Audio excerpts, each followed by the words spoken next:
مہینہ ہے، اگر اس مہینے میں ہم نماز کی پابندی کریں گے،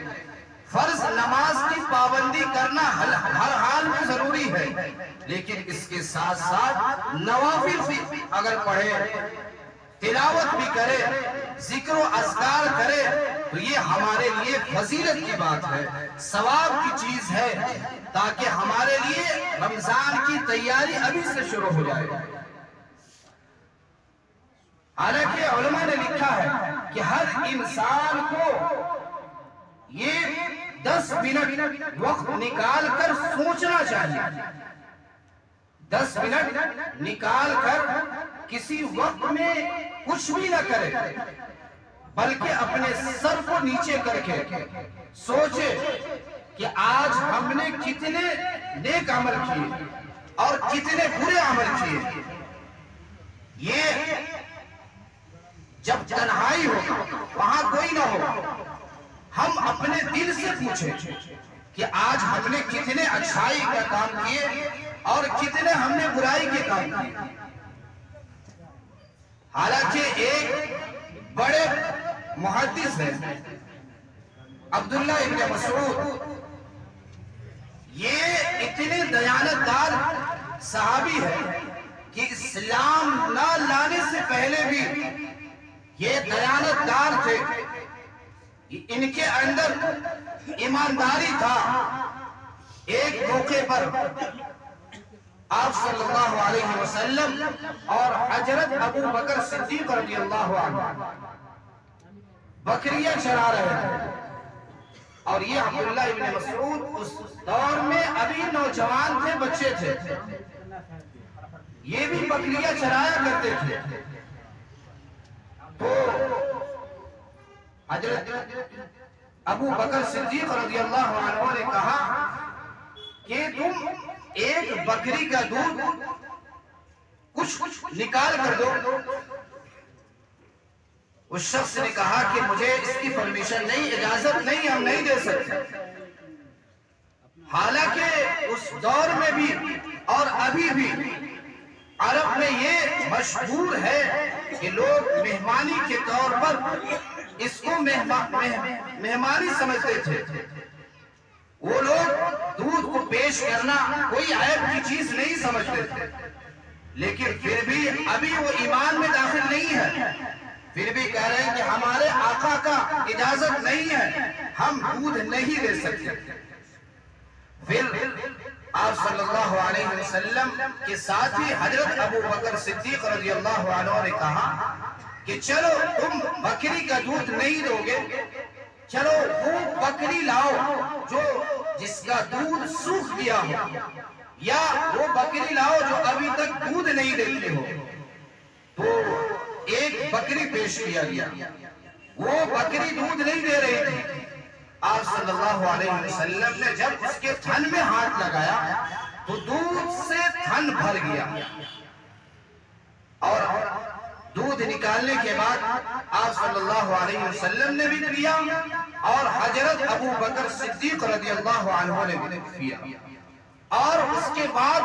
عبداللہ ابن مسعود کو دیا کہ تم بھی پی لو۔ یہی واقعہ ان کے ایمان میں داخل ہونے کا سبب بنا۔ جب انہوں نے یہ آپ کا معجزہ دیکھا تو وہ ایمان میں داخل ہو گئے، اور یہ آگے چل کے اتنے بڑے مفتی بنے کہ آپ صلی اللہ علیہ وسلم کے زمانے ہی میں ان کو مفتی کا لقب دیا گیا۔ اتنے بڑے، وہ فرماتے ہیں کہ میں ہر دن اپنے دن بھر کا محاسبہ کرتا ہوں، سوچتا ہوں کہ ہم نے کیا اس دن میں، ایک دن میں ہم نے کیا اچھے عمل کیے، کیا ہم نے برائی کے کام کیے۔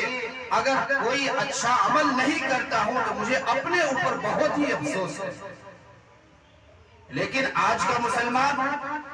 نیا سال کے آنے پر خوشی مناتے ہیں، حالانکہ یہ خوشی کی چیز نہیں ہے۔ یہ ہمیں سوچنا چاہیے کہ ہم نے 2025 میں کیا کیا، یہ 2026 جو چل رہا ہے، اب ہمیں اس میں کیا کرنا ہے۔ یہ کوئی خوشی منانے کی چیز نہیں، ہم نے اپنے اوپر دیکھنا ہے کہ ہماری عمر کتنا ختم ہو گیا، اب تک ہم نے کتنے اعمال کیے، اب تک ہم اللہ کو کتنے راضی کیے، کتنے گناہ کے کام کیے، اس کا ہمارے اندر محاسبہ ہونا چاہیے۔ لیکن آج ہم دنیا کا ہر کام کرتے ہیں لیکن نیک اعمال کرنے کی توفیق نہیں ہوتی، اس لیے کہ ہمارے دل میں جو ہمارا دل ہے سیاہ ہو گیا، ہم دین سے دور ہوتے ہوتے برائی کے کام کرتے کرتے ہمارا دل سیاہ ہو گیا، اس لیے اب ہمیں دین کی باتیں یا اس کا علم ہمارے دلوں تک نہیں پہنچتا اور نہ اسے ہم قبول کرتے ہیں، بلکہ سرسری نظر سے ہم اسے گزار دیتے ہیں۔ آج مسلمان دیکھیے نماز کے لیے آتا ہے لیکن اس کو نماز کے لیے اتنا فرصت نہیں ہے، اتنے تیزی میں کہ نماز ادھر سلام پھیرے ادھر بھاگنا شروع، حالانکہ نماز پڑھنے آئے اور سکون کے ساتھ نماز پڑھ لو، اللہ کے گھر میں آئے ہو، اللہ سے مانگنے کے لیے آئے ہو